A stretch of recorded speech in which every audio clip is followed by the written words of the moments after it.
اعوذ باللہ من الشیطان الرجیم بسم اللہ الرحمن الرحیم یا ایہا الذین آمنوا اے ایمان والو اطیعوا اللہ اللہ کی اطاعت کرو واطیعوا الرسول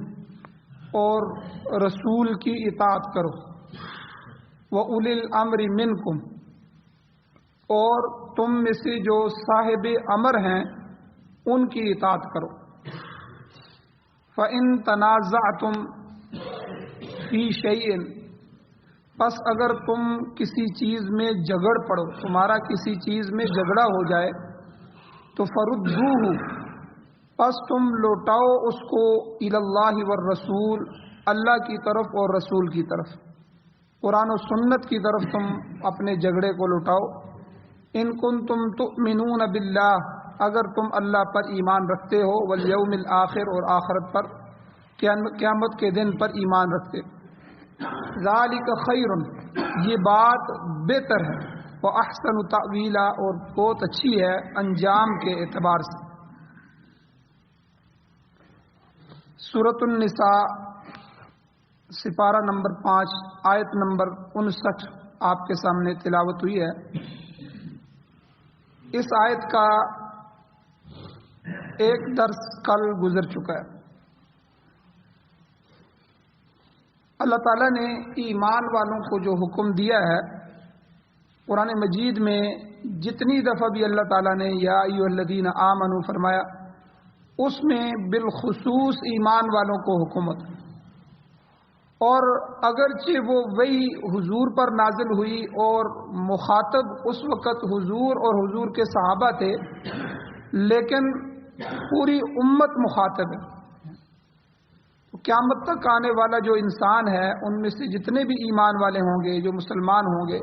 تو گویا کہ عبداللہ ابن مسعود رضی اللہ تعالیٰ عنہ فرماتے ہیں جہاں بھی یہ یا ایھا الذین آمنوا آتا ہے تو میں اس طرح سمجھتا ہوں کہ جیسے اللہ مجھے خطاب کر رہے ہیں، اللہ مجھے حکم دے رہے ہیں، اس لیے اللہ کا حکم ماننا یہ، اور اسی طرح جب انسانیت کے لیے حکم دیا جاتا ہے پوری دنیا کے لیے جس میں کافر اور مسلمان سب شامل ہوتے ہیں، تو اللہ تعالیٰ یا ایھا الناس فرماتے ہیں، اے پوری دنیا کے لوگوں، پھر آگے حکم دیتے ہیں۔ تو یہاں ایک بڑا اہم حکم اللہ تعالیٰ نے فرمایا ہے کہ یا ایھا الذین آمنوا اے ایمان والو اطیعوا اللہ و اطیعوا الرسول اللہ اور اس کے رسول کی اطاعت کرو، اور وَأُولِي الْأَمْرِ مِنْكُمْ تم میں سے جو اولی الامر ہیں، صاحب امر ہیں، جن کے حکم تم نے ماننے ہیں ان کی بھی اطاعت کرو۔ تو گویا کہ اللہ تعالیٰ نے اس آیت میں اطاعت کے 3 درجات بیان فرمائے۔ پہلے 2 درجے جو ہیں ان کی تفسیر تو کل گزر چکی ہے، جس کا خلاصہ یہ ہے کہ پہلا درجہ اطاعت الہی کا ہے، اللہ کی اطاعت کا، اور اللہ کی اطاعت تمام مسلمانوں پر، تمام انسانوں پر مطلقاً فرض ہے، چاہے وہ مسلمان ہے یا کافر ہے، اس کے لیے ضروری ہے کہ وہ اللہ پر ایمان لائے۔ اگر وہ نہیں لاتا تو وہ اس کے اپنے اختیار اور مرضی سے ہے۔ تو یہ اطاعت جو اللہ کی ہے یہ مطلقہ ہے، مطلق ہر ایک کے لیے، اور بالذات ہے کہ ہم نے اللہ کی ذات کی اطاعت کرنی۔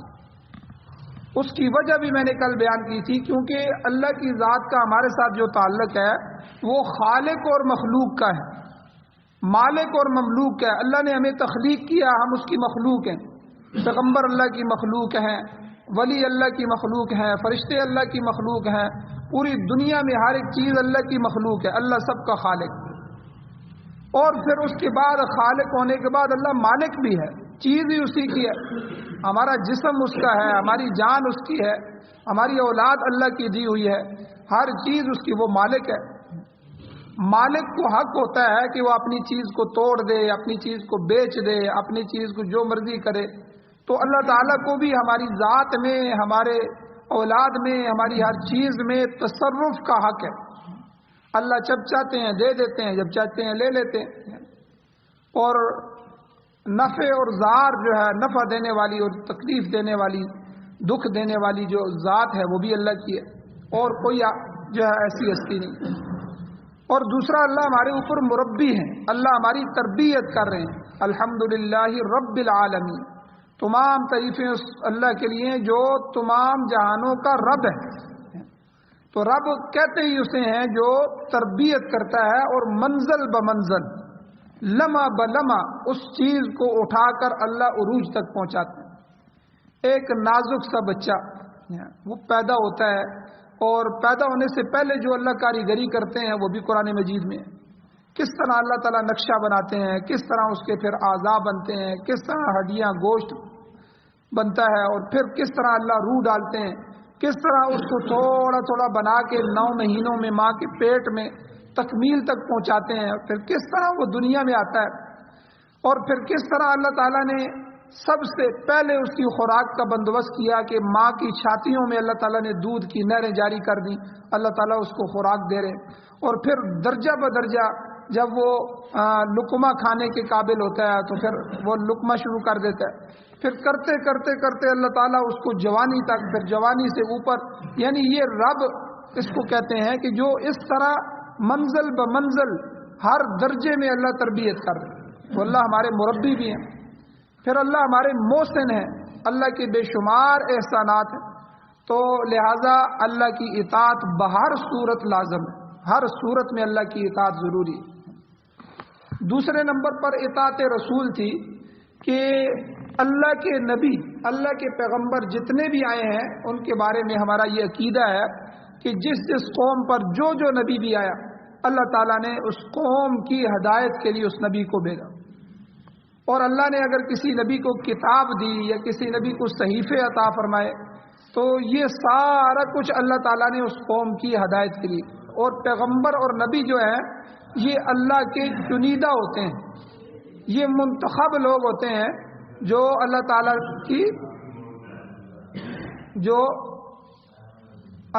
کی منتخب شدہ ہوتے ہیں، اللہ ان کا انتخاب کرتا ہے۔ تو اس لیے پیغمبر کی جو اطاعت ہے یہ اللہ کی ذات کی طرح اطاعت بالذات تو نہیں ہوتی، ہم نے پیغمبر کی ذات کی اطاعت تو نہیں کرنی، کیونکہ اللہ کے ساتھ ہمارا یہ تعلق ہے کہ اللہ مالک ہے، خالق ہے، مربی ہے، محسن ہے۔ باقی پیغمبر جو ہیں وہ بھی اللہ کی مخلوق ہوتے ہیں، ان کی ذات اصل میں ان کی اطاعت کیوں ضروری ہے پیغمبر کی اطاعت، کہ اللہ کی مرضی اور نامرضی جاننے کے لیے، اللہ کس چیز سے راضی ہوتے ہیں، کس چیز سے خفا ہوتے ہیں، اللہ ہمیں کیا حکم دے رہے ہیں، کس چیز کے کرنے کا کہہ رہے ہیں، کس چیز سے منع ہونے کا کہہ رہے ہیں، یہ ہمیں نہیں پتہ لگ سکتا دنیا میں۔ تو دنیا میں اللہ تعالیٰ کی حکم کو ماننے کے لیے، اللہ کی اطاعت کرنے کے لیے، اللہ کی مرضیات کو جاننے کے لیے قطعی اور یقینی راستہ وہ پیغمبر اور رسول کا راستہ ہوتا ہے کہ جب اللہ ان کو چنتے ہیں تو اللہ تعالیٰ ان پر وحی بھیجتے ہیں، اللہ تعالیٰ وحی بھیج کے پھر ان کو بتاتے ہیں کہ آپ ان لوگوں کو یہ بتائیں کہ اللہ یہ چاہتے ہیں۔ تو جس طرح ہماری یہ قرآن اللہ تعالیٰ کی وحی ہے جو رسول اللہ صلی اللہ علیہ وسلم پر نازل ہوئی ہے، تو اس لیے پیغمبر اللہ اور بندے کے درمیان قطعی اور یقینی واسطہ ہوتا ہے رسول، تو لہذا رسول کی اطاعت بھی لازمی ہے۔ تو رسول کی اطاعت بھی اطاعت مطلقہ ہے کہ ہر ایک کے لیے ضروری ہے، لیکن اطاعت بالذات نہیں ہے کہ ہم پیغمبر کی اطاعت نہیں کرتے، بلکہ ہم اصل میں وہ اللہ کی ہی اطاعت کر رہے ہوتے ہیں، پیغمبر کو اللہ کی طرف سے۔ اسی لیے کل میں نے بتایا تھا کہ قرآن مجید میں اللہ نے فرمایا کہ وما ينطق عن الهوى ان هو الا وحی یوحى، کہ پیغمبر جو ہے وہ خود بخود نہیں بولتا، اپنی خواہشات کی وجہ سے نہیں بولتا، بلکہ جو پیغمبر ہے وہ اللہ تعالیٰ کی وحی کے ذریعے بولتا ہے، ہر چیز میں پیغمبر پر اللہ تعالیٰ کی وحی آتی ہے۔ اور اللہ نے قرآن مجید میں فرمایا من یطیع الرسول فقد اطاع اللہ، جس نے رسول کی اطاعت کر لی اس نے گویا اللہ کی ہی اطاعت کی۔ تو یہ دو چیزیں تو اللہ اور اس کے رسول کی اطاعت، اس کی تفصیل کل ہو چکی تھی۔ اب آج کے درس میں اول الامر کیا ہے، تیسرا جو جن کا اللہ نے حکم دیا کہ اول الامر کی اطاعت کرو، اول الامر منکم، اس سے مراد مختلف مفسرین نے تفسیریں کی ہیں۔ ایک تفسیر حاکم وقت ہے کہ وقت کا جو حاکم ہے اس کی اطاعت کرو، ایک تفسیر علماء اور فقہا ہے کہ علماء اور فقہا کی اطاعت کرو، اور تیسری تفسیر ہر ذمہ دار شخص ہے کہ اس کی اطاعت کرو جو ذمہ دار ہے۔ اب مسلمان حاکم کی اطاعت، اس کے لیے خدا اور رسول کی اطاعت کی شرط یہ لازم ہے۔ اس حاکم کی اطاعت جو ہے، جب تک حاکم وقت اللہ اور اس کے رسول کی اطاعت پر کاربند رہے گا، اس وقت تک اس کی اطاعت بھی فرض ہے۔ جس طرح اللہ کی اطاعت فرض ہے، اللہ کے رسول کی اطاعت فرض ہے، اسی طرح حاکم وقت کی بھی اطاعت فرض ہے، لیکن اس کے لیے شرط یہ ہے کہ حاکم وقت اپنے آپ کو اللہ اور اس کے رسول کے احکامات کا پابند کرے۔ جس طرح میں نے کہا کہ پیغمبر اللہ اور بندے کے درمیان واسطہ ہوتے ہیں، یقینی اور قطعی واسطہ ہوتے ہیں، تو اس لیے ہم پیغمبر کی بات مانتے ہیں کہ پیغمبر اللہ کی بات ہم تک پہنچا رہے ہیں۔ تو اسی طرح حاکم وقت جو خلیفہ ہوتا ہے اسلام میں، تو اسلام میں جو خلیفہ بنتے ہیں، خلیفہ کے لیے اللہ اور اس کے رسول کی اطاعت لازمی ہے۔ خلیفہ ہوتے ہی، خلیفہ کہتے ہی اس کو ہے کہ نائب۔ اور یہ بات یاد رکھیں کہ دنیا میں جب اللہ تعالیٰ نے پہلے انسان حضرت آدم علیہ السلام کو بنایا، اس سے پہلے فرشتوں کی مخلوق تھی، جنات کی مخلوقات تھی، ٹھیک ہے، دوسری مخلوقات موجود تھیں، چرند پرند تھے، لیکن انسان نہیں تھا۔ تو اللہ تعالیٰ نے تخلیق فرمائی، تو تخلیق آدم پر اللہ تعالیٰ نے فرمایا کہ میں آدم کو بنا رہا ہوں اور یہ میری دنیا میں میرا خلیفہ ہے، میرا نائب ہے، میری بات کرے گا، میرے حکم کو آگے پہنچائے گا۔ تو جتنے بھی نبی آئے ہیں وہ سارے کے سارے اللہ کے خلیفہ تھے، اللہ کے نائب تھے، اللہ کی طرف سے پیغمبر تھے، پیغام پہنچانے والے۔ نبا ینبأ نبی، نبی کب نبی ہوتا ہے؟ خبر دینے والا، جو خبر ان کو ملتی وہ آگے پہنچا دیتے، جو وہی آتی وہ لوگوں کو پہنچا دیتے۔ تو اس لیے پیغمبر جو ہیں وہ اللہ کی بات پہنچانے والے۔ تو اسی طرح حاکم وقت، اور یہ نبی علیہ السلام کی خصوصیات میں سے ہے کہ پہلے کسی پیغمبر کا آگے خلیفہ نہیں تھا، یعنی پیغمبر تو اللہ کے خلیفہ ہوتے ہیں، خلفاء اللہ کے خلیفہ، تو خلیفۃ الرسول کوئی نہیں تھا۔ لیکن یہ حضور علیہ السلام چونکہ خاتم النبیین ہے، اور حضور علیہ السلام کی نبوت قیامت تک کے لیے ہے، اور قیامت تک کے لیے کسی اور نبی نے نہیں آنا، اس لیے جو ہے اب نبی تو نہیں آئے گا، لیکن اللہ کے نبی کے خلیفہ ہوں گے۔ تو اب پہلے خلفاء جو 4 خلافت راشدہ تھی حضور علیہ السلام کے بعد، پہلے خلیفہ سیدنا حضرت ابو بکر صدیق رضی اللہ تعالیٰ عنہ تھے، اور دوسرے خلیفہ حضرت عمر فاروق رضی اللہ تعالیٰ عنہ، تیسرے حضرت عثمان غنی رضی اللہ تعالیٰ عنہ، چوتھے جو ہیں وہ حضرت علی رضی اللہ تعالیٰ عنہ خلیفہ تھے۔ تو یہ اللہ کے رسول کے خلیفۃ الرسول تھے، رسول کے نائب تھے۔ تو حاکم وقت جو خلیفہ ہے، اس کی اطاعت کے لیے اللہ اور اس کے رسول کی اطاعت لازم اور شرط۔ تو اس کی ہر جائز بات ماننا ضروری ہے۔ حضور علیہ السلام کی حدیث ہے، حضور کا فرمان ہے، حضور نے فرمایا علیکم السمع والطاعہ، جب امیر حق بات کہتا ہے تو اس کا سننا بھی اور اس کی اطاعت کرنا بھی تم پر لازم ہے، چاہے تمہیں یہ بات پسند ہو یا نہ ہو۔ یعنی حضور نے فرمایا یہ تمہیں اچھی لگے یا نہ لگے، لیکن وہ حق بات کر رہا ہے تو امیر کی اطاعت ضروری ہے۔ اور ایک حدیث میں نبی علیہ السلام نے فرمایا کہ من اطاع امیری فقد اطاعنی، یعنی جس نے میرے امیر کی اطاعت کی اس نے گویا میری ہی اطاعت کی۔ مطلب یہ ہے کہ جب تک امیر یا حاکم اللہ اور رسول کے حکم کے مطابق رہنمائی کرتا رہے اس کی اطاعت فرض ہے۔ ہاں، لیکن ایک بات آگے حضور نے یہ بھی فرمائی وَإِذَا أَمَرَ بِمَعْصِيَةٍ فَلَا سَمْعَ وَلَا طَاعَةَ، اگر وہ نافرمانی کا حکم دے تو نہ اس کی بات سننا ضروری ہے، نہ اس پر عمل کرنا ضروری ہے۔ حاکم وقت جس طرح آج ہمیں ہماری حکومتوں نے سود میں ڈال دیا ہے، ٹھیک ہے، اور غلط چیزوں میں ڈال دیا ہے، تو جتنے بھی غلط قوانین ہیں، غلط احکامات ہیں جو قرآن و سنت سے ٹکرا رہے ہیں، قرآن و سنت سے متصادم ہیں، ہم ان تمام آئینوں کو نہیں مانتے۔ کیونکہ اگر ہم اس آئین کو مانتے ہیں، اب یہ کہتے ہیں نا جی ملک کے آئین کی بالادستی، آئین کو تسلیم کیا جائے، بھئی ہم ہر اس آئین کو مانتے ہیں جو آئین قرآن و سنت کے مطابق ہے، کیونکہ وہ اللہ اور اس کے رسول کے حکم کے مطابق، تو ہم اصل میں اس کو اس لیے مانتے ہیں کہ وہ اللہ اور اس کے رسول کا حکم ہے، اور آپ نے اسے آئین بنا دیا ہے، حاکم وقت ہیں، ہم اس کو تسلیم کرتے ہیں۔ اللہ کے نبی کا، اللہ کا حکم ہے کہ حاکم وقت کی ہر وہ بات تسلیم کرو جو وہ اللہ اور اس کے رسول کے مطابق ہے۔ لیکن ساتھ حضور کا یہ بھی ارشاد ہے وَإِذَا أَمَرَ بِمَعْصِيَةٍ، اگر وہ کسی گناہ کا حکم دے، غلط بات کا حکم دے، سود کو روایت دے یا کوئی اور معاملات کرے، تو ان قوانین میں فَلَا سَمْعَ وَلَا طَاعَةَ، نہ ان کی بات سماعت کرنا، نہ ان کی بات سننا، نہ ان پر عمل کرنا۔ ہمارے بہت سے علماء کو اس لیے شہید کیا گیا کہ وہ حکومت سے اس لیے ٹکرائے کہ بھئی تمہارا یہ عمل قرآن و سنت کے خلاف ہے، تم اللہ کی بغاوت کر رہے۔ جیسے کہ آج کل ابھی 1.5-2 مہینے پہلے ایک بل پیش ہوا اسمبلی میں اور پاس ہوا، ٹرانسجینڈر بل، کہ مرد عورت بن سکتا ہے، کہ عورت مرد بن سکتی ہے، اور وہ اپنا تخلیق بھی ختم کر کے حقیقت میں بھی بن سکتے ہیں، اور اگر حقیقت میں نہیں بننا چاہتے تو کاغذوں میں بھی بن سکتے ہیں۔ یعنی یہ ہمارے ملک میں یہ قانون پاس ہوا ہے۔ اب وہ حاکم وقت ہیں، اسمبلی میں بیٹھے ہوئے لوگ ہیں، انہوں نے پاس کیا ہے، لیکن چونکہ یہ قانون خلقت سے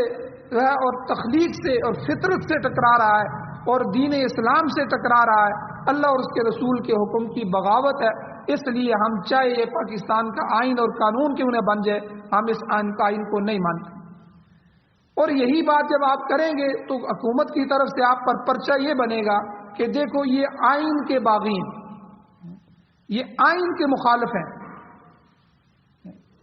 اسمبلی کو ایک مقدس جگہ قرار دیا گیا ہے کہ بھئی اسمبلی جو ہے وہ مقدس ہے، وہاں بہت سے مقدس لوگ نیچے سے اوپر پہنچتے ہیں، وہ جو فیصلہ کریں وہ سارے ملک میں نافذ ہونا چاہیے۔ بھئی ایسا نہیں ہے، ہمارے آئین میں یہ بات بھی لکھی ہوئی ہے، سب سے پہلے جب آئین بنایا گیا اس میں یہ بات لکھی تھی کہ حاکمیت اعلیٰ جو ہے وہ اللہ کی ذات کی ہوگی، بڑی حاکمیت، پر ہم تو چھوٹے حاکم ہیں، ہمیں جو بھی عہدہ ملے گا وہ ہم اللہ اور اس کے رسول کے حکم کے مطابق لوگوں تک پہنچائیں گے۔ حاکمیت اعلیٰ اللہ کی ذات کی ہوگی، اس کا یہ مطلب۔ اب تم اوپر لکھتے ہو اور قوم کو دھوکہ دیتے ہو کہ حاکمیت اعلیٰ اللہ کی ذات کی ہوگی، اور نیچے جتنے بھی قوانین بنا رہے ہو وہ اللہ اور اس کے رسول کی مخالفت میں بنا رہے ہو، پھر ہمیں مجبور کرتے ہو کہ ملک کے آئین کو تسلیم کرو۔ جو آئین کو نہیں مانے گا اس پر جو ہے وہ فلاں دفعہ لگے گا کہ وہ ملک کے آئین کا باغی ہے۔ پھر علماء جب بات کرتے ہیں شریعت کی، اسلام کی، اللہ اور اس کے رسول کے حکم کی، کہ قرآن کی نفاذ کی، کہ بھائی اس قرآن کو نافذ کرو، تو پھر کہتے ہیں جی یہ ریاست کے اندر ریاست بنانا چاہتے ہیں، یہ ٹکراؤ کرنا چاہتے ہیں، یہ تصادم کی طرف جا رہے ہیں۔ بھئی تم کیوں شراب کو حلال قرار دیتے ہو؟ کیوں اس کو جائز کرتے ہو؟ کیوں سودی معاملات کو تم جو ہے ملک میں رواج دے رہے ہو؟ کیوں گناہ کو اپنا آئین بنا کے تم اللہ اور اس کے رسول کے ٹکراؤ کے آئین کیوں کتنے ہی ہمارے آئلی قوانین ہیں نکاح کے اور طلاق کے۔ ابھی آپ طلاق کا دیکھیں نا، آپ اگر تین طلاقیں دے بھی دیتے ہیں تو عدالت آپ کی 3 طلاقوں کو تسلیم نہیں کرتی۔ ہمارے قانون میں آپ کو جو یونین کونسل کا سیکٹری ہے اس کے پاس جا کے ہر مہینے پھر 3 طلاقیں دینی ہوں گی، ایک مہینے ایک دوسرے میں۔ تو یہ کیا بنایا ہوا تم نے؟ ایک بندہ آگے کہتا جو ہے میں نے 3 طلاقیں دے دی ہیں، لیکن تم نے قانون بنا دیا۔ اسی طرح عورت کو مرد کے پابند کر دیا،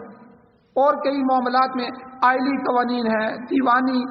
قوانین ہیں، فوجداری قوانین ہیں، کتنے قوانین ایسے ہیں ہمارے جو کھلے میں کھلا جو ہے وہ قرآن و سنت سے متصادم ہیں، ٹکرا رہے ہیں۔ اس لیے ہمارے اوپر لازم ہے، ہم علماء پر اور ایمان والوں پر، کہ ہم جو ہے وہ قرآن و سنت کی بات کریں۔ اور اس آیت میں اللہ تعالیٰ نے وَأُولُو الْأَمْرِ مِنْکُم میں جو حاکم وقت کا کہا ہے کہ اس کی اطاعت کرو، اس میں میں نے آپ کے سامنے دونوں رخ کی احادیث پڑھ دی ہیں کہ نبی علیہ السلام نے فرمایا اگر حاکم وقت صحیح خلیفہ ہے اور وہ اللہ اور اس کے رسول کے حکموں کو لے کے چل رہا ہے تو پھر تمہیں بات پسند ہو یا نہ ہو تم نے اس کے ہر حال میں اطاعت کرنی۔ لیکن اگر وہ اذا امر بمعصیت، اگر وہ گناہ کا حکم دے رہا ہے تو فلا سمع ولا طاعہ، تو تم نے کوئی بات سننی نہیں ہے، کوئی اس پر عمل نہیں کرنا۔ کیوں؟ کیونکہ انما الطاعۃ فی المعروف، اطاعت اور فرما برداری نیک اور جائز کام میں ہی صرف ہو سکتی۔ اور اسی طرح حضور علیہ السلام کی ایک اور حدیث بھی ہے، آپ علیہ السلام کا یہ فرمان بھی ہے، حضور نے فرمایا لا طاعۃ لمخلوق فی معصیۃ الخالق، اللہ کی ناراضگی کی صورت میں مخلوق کی اطاعت جائز نہیں بلکہ حرام ہے۔ حاکم کی اطاعت اسی وقت تک ہو سکتی ہے ما دام یقودکم بکتاب اللہ، جب تک وہ اللہ کی کتاب، اس کے دین اور شریعت کے مطابق رہنمائی کرتا ہے۔ ایسا شخص چاہے بڑے خاندان سے تعلق رکھتا ہو یا چھوٹے خاندان سے تعلق رکھتا ہو، اعلیٰ ہو یا ادنا ہو، آقا ہو یا غلام ہو، ہر حالت میں اس کی اطاعت لازم ہے۔ حضور علیہ السلام نے بلکہ جب لشکر بھیجتے تھے تو لشکر میں کسی کو امیر بنا دیتے اور پھر ساتھ حضور یہ فرماتے تھے اپنے امیر کی اطاعت کرو، امیر لشکر کی، چاہے وہ کالا کلوٹا حبشی غلام ہی کیوں نہ ہو، اگر وہ ایمان والا ہے، اگر حضور نے اس کو امیر بنا لیا ہے، قوم نے امیر بنا لیا ہے، اب تم نے ذات پات نسل نہیں دیکھنی، برادری نہیں دیکھنی، کوئی چیز نہیں دیکھنی، رنگ نسل نہیں دیکھنا، بلکہ وہ تمہارا امیر ہے۔ اب جو ہے وہ چاہے اعلیٰ خاندان سے ہے، ادنا ہے، کوئی آقا ہے یا کسی کا غلام ہے۔ کتنے صحابہ اکرام میں سے غلام تھے جو مفسرین قرآن بنے، سالم مولا ابی حذیفہ یہ بھی تھے، اور اس طرح کئی غلام تھے جو بڑے بڑے اہل علم تھے۔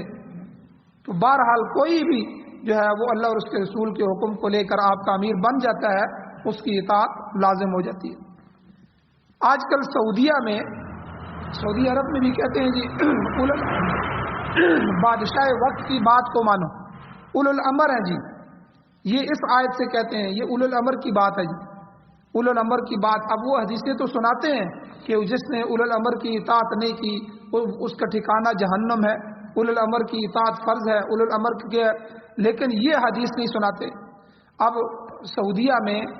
محمد بن سلمان نے یہ جو ابھی بدماشیاں شروع کی ہوئی ہیں اور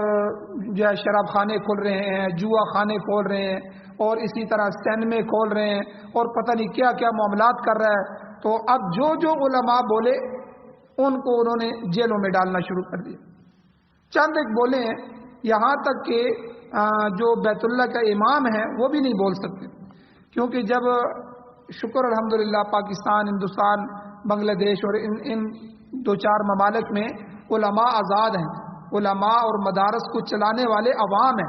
حکومت نہیں چلاتی، عوام اپنے پیسوں میں سے دیتے ہیں، اپنے جو ہر چیز دیتے ہیں اور ان طلباء کے اخراجات برداشت کرتے ہیں، اس لیے ہمیشہ علماء حق کی بات کرتے ہیں۔ سعودیہ، دبئی، مصر اور جتنے بھی عرب ممالک ہیں اور جتنے بھی دوسرے ممالک ہیں، ان میں سب کے سب جو مسجدیں ہیں وہ اوقاف کی ہیں، مسجدیں ساری بھی حکومت کی ہیں، اور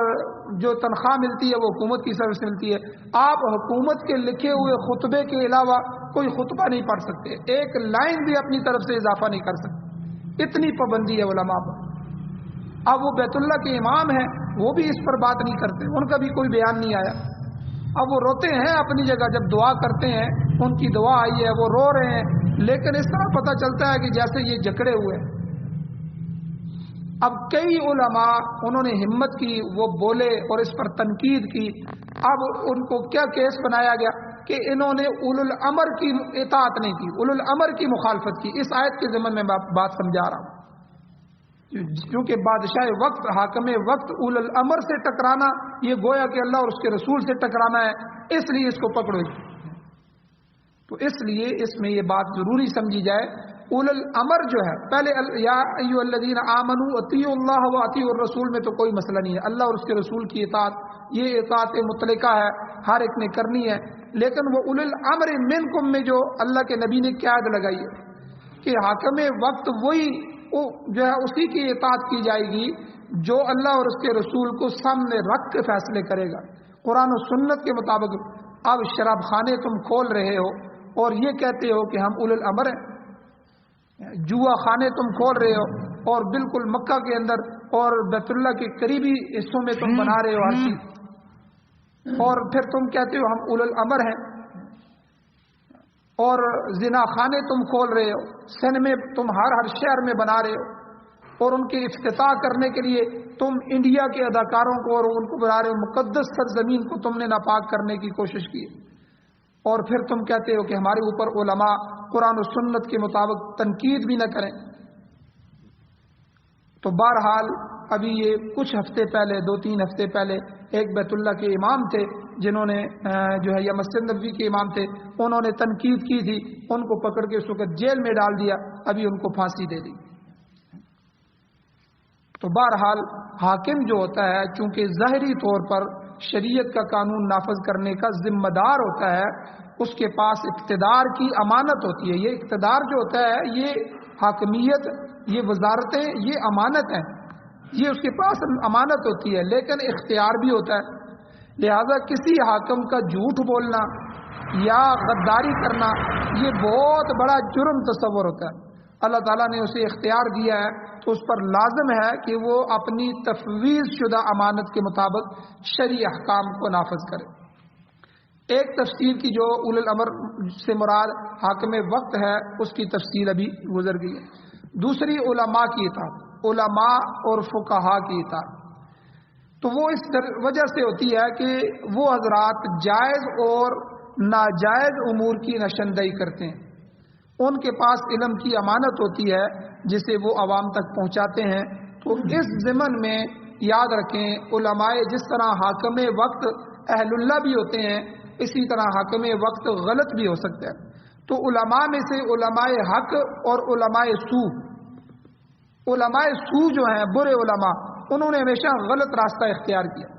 مگر علماء حق نے ادائے امانت کے فریضہ کو انجام دینے میں کبھی رو رعایت نہیں رکھی۔ انہوں نے ہمیشہ اس سلسلے میں ماریں کھائی ہیں، تکلیفیں برداشت کی ہیں،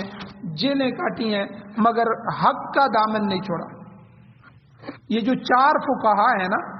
امام اعظم ابو حنیفہ رحمہ اللہ، امام مالک رحمۃ اللہ علیہ، امام شافعی رحمۃ اللہ علیہ، امام احمد بن حنبل رحمۃ اللہ علیہ، ان چاروں پر اپنے اپنے وقت میں آزمائشیں آئیں۔ امام احمد بن حنبل رحمۃ اللہ علیہ کو ایک مسئلے میں تخلیق قرآن، وہ کہتے تھے، لوگ کہتے تھے کہ نہیں، بادشاہ وقت بھی کبھی عقیدہ تھا یہ قرآن مخلوق ہے، وہ کہتے ہیں کہ نہیں، یہ اللہ کی صفت ہے، قرآن اللہ کا کلام ہے، اللہ کے اندر سے نکلا ہے۔ قرآن میری بات جو ہے، میں بات کر رہا ہوں تو میری بات میری ہی تصور ہوگی، میں ہی ہوں، میرے جسم کا، میرے دماغ کی سوچ اور میرے دل کی فکر جو ہے میری زبان سے نکل رہی ہے، تو یہ میرا کلام جو ہے یہ میرا حصہ ہے۔ تو اس بات پہ امام احمد بن حنبل رحمۃ اللہ علیہ وہ کہتے تھے کہ قرآن جو ہے وہ قدیم نہیں ہے، بلکہ قرآن حادث نہیں ہے، نئی چیز نہیں ہے، قرآن قدیم ہے، یعنی اللہ تعالیٰ کی صفت ہے۔ تو اس بات پر ان کو کوڑے مارے گئے بادشاہ وقت میں، اور قید و بند کی سوتیں۔ امام اعظم ابو حنیفہ رحمۃ اللہ علیہ کو جو ہے وہ زہر دیا گیا اور ان کو بھی جیل میں بند کیا گیا۔ اس طرح امام مالک رحمۃ اللہ، امام دار الہجرہ اور امام شافعی رحمۃ اللہ علیہ، ان چاروں پر اپنے اپنے وقت میں آزمائشیں ہیں۔ انہوں نے قید و بند کی سعودیں برداشت کی، جلا وطن ہوئے، مگر صداقت سے روگردانی نہیں کی، ہمیشہ سچی بات کی۔ لہذا علماء فقہاء کی اطاعت اس وجہ سے ہے کہ وہ جائز اور ناجائز میں تفریق اور فرق کرتے ہیں۔ اس ضمن میں حضرت مولانا محمد قاسم نانوتوی رحمۃ اللہ علیہ تحریر فرماتے ہیں کہ اللہ کی اطاعت اس لیے ہے کہ وہ مالک ہے، رسول کی اطاعت اس واسطے ہے کہ خدا تعالیٰ کا پیغام پہنچانے والا ہے، اور علماء کی اطاعت اس لیے ہے کہ وہ تبلیغ رسالت کا فریضہ انجام دینے والے۔ حضور نے حدیث میں فرمایا العلماء ورثۃ الانبیاء، کہ نبیوں کے وارث علماء ہوتے ہیں، کیونکہ علماء فقہاء جو ہوتے ہیں یہ نبیوں کے وارث ہیں، اور وارث کا کام ہوتا ہے کہ اپنے مورث جو ہے، جس کی وراثت اسے ملی ہے، اس کو آگے لے کے جائے، اس کا حقدار ہوتا ہے۔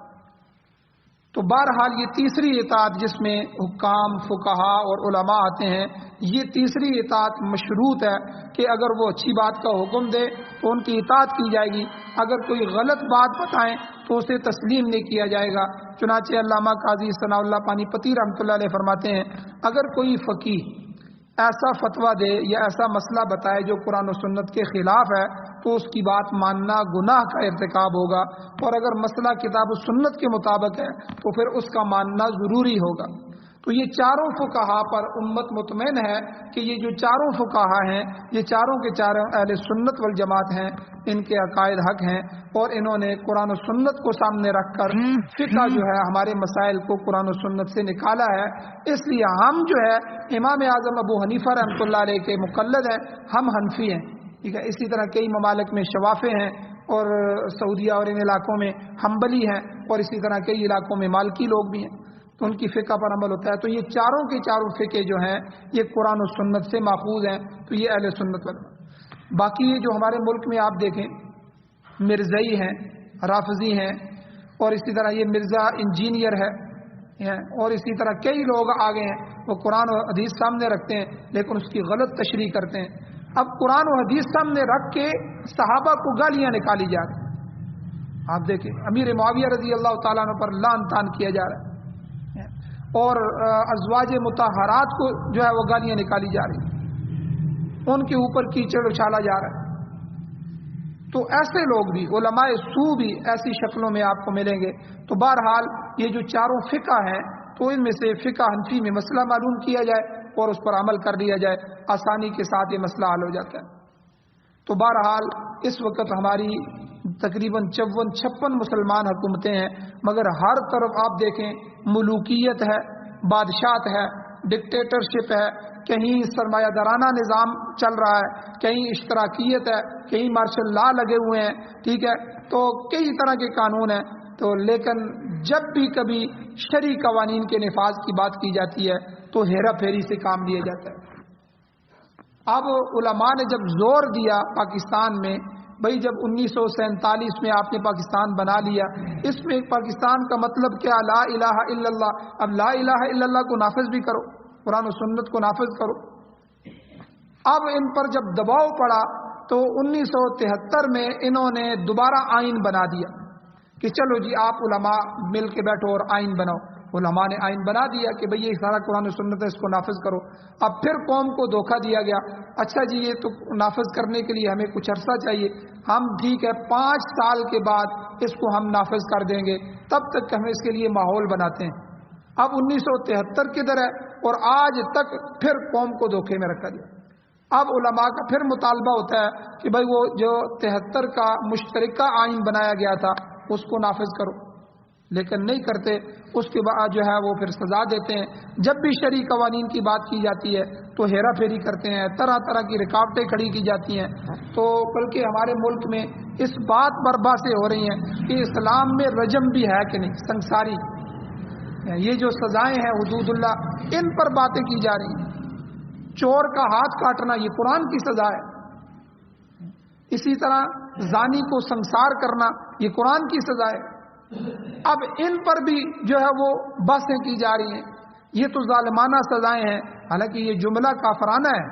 آدمی کو کفر میں لے جاتا ہے کہ کسی اللہ اور اللہ کی حدوں کو بندہ جو ہے وہ ظالمانہ کہے۔ اللہ نے کوئی ظلم نہیں کیا، یہ تو انسانیت کے فائدے کے لیے۔ اب چور جو ہے وہ کسی کے مال کو چوری کرتا ہے تو اللہ نے کہا اس ہاتھ کو کاٹو جو کسی بندے کے مال محفوظ کے اوپر ہاتھ ڈالتا ہے، اور جو کسی کی عزت پہ ہاتھ ڈالتا ہے، زنا کرتا ہے، تو کسی کی ماں بہن بیٹی کو جو ہے وہ زنا کا نشانہ بناتا ہے، تو اللہ تعالیٰ نے کہا اس کے وجود کو ختم کر دو۔ تو یہ تو انصاف کی سزائیں ہیں جو اللہ نے دی۔ آپ ایک معاملے کو کرو، ایک سزا نافذ کرو، آپ دیکھو کہ سارے معاملے ٹھیک ہو جائیں گے۔ تو بہرحال اس طرح کی جو چیزیں ہیں وہ بھی ہمارے ملک میں ہو رہی ہیں، اور ایسا تنازع جب ہو جائے تو اس صورت میں اللہ تعالیٰ نے کیا فرمایا؟ فَإِن تَنَازَعْتُمْ فِي شَيْءٍ، اگر کسی معاملے میں تمہارا جھگڑا ہو جائے تو حکام وقت یا فقہا اور علماء کے ساتھ اختلاف رائے پیدا ہو جائے تو ایسے معاملے کے متعلق فَرُدُّوهُ إِلَى اللَّهِ وَالرَّسُولِ، اسے اللہ اور اس کے رسول کی طرف لوٹا دو، کیونکہ تمام معاملات میں آخری مرجع اور آخری سند جسے کہتے ہیں کہ فائنل اتھارٹی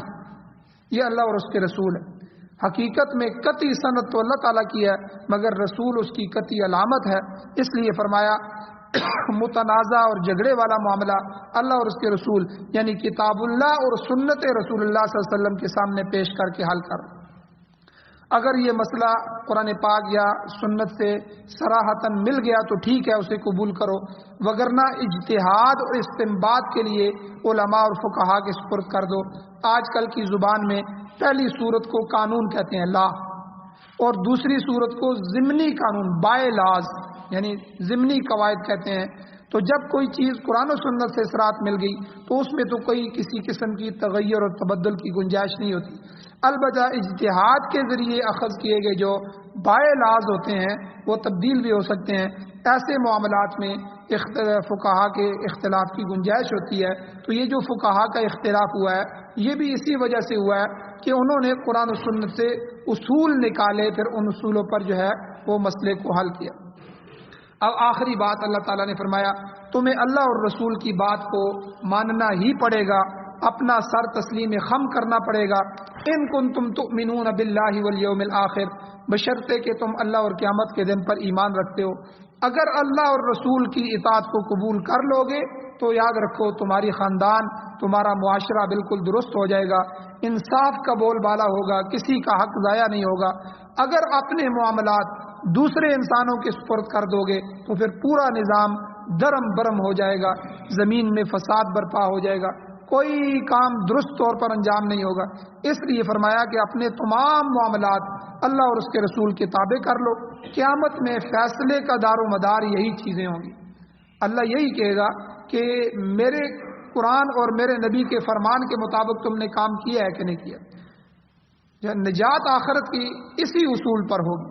اللہ نے فرمایا ذالک خیر، یہ چیز تمہارے لیے بہت اچھی ہے، یہ میں تمہیں جو کہہ رہا ہوں، وَأَحْسَنُ تَعْوِيلًا، اور یہ چیز انجام کے اعتبار سے تمہارے لیے بہتر ہے۔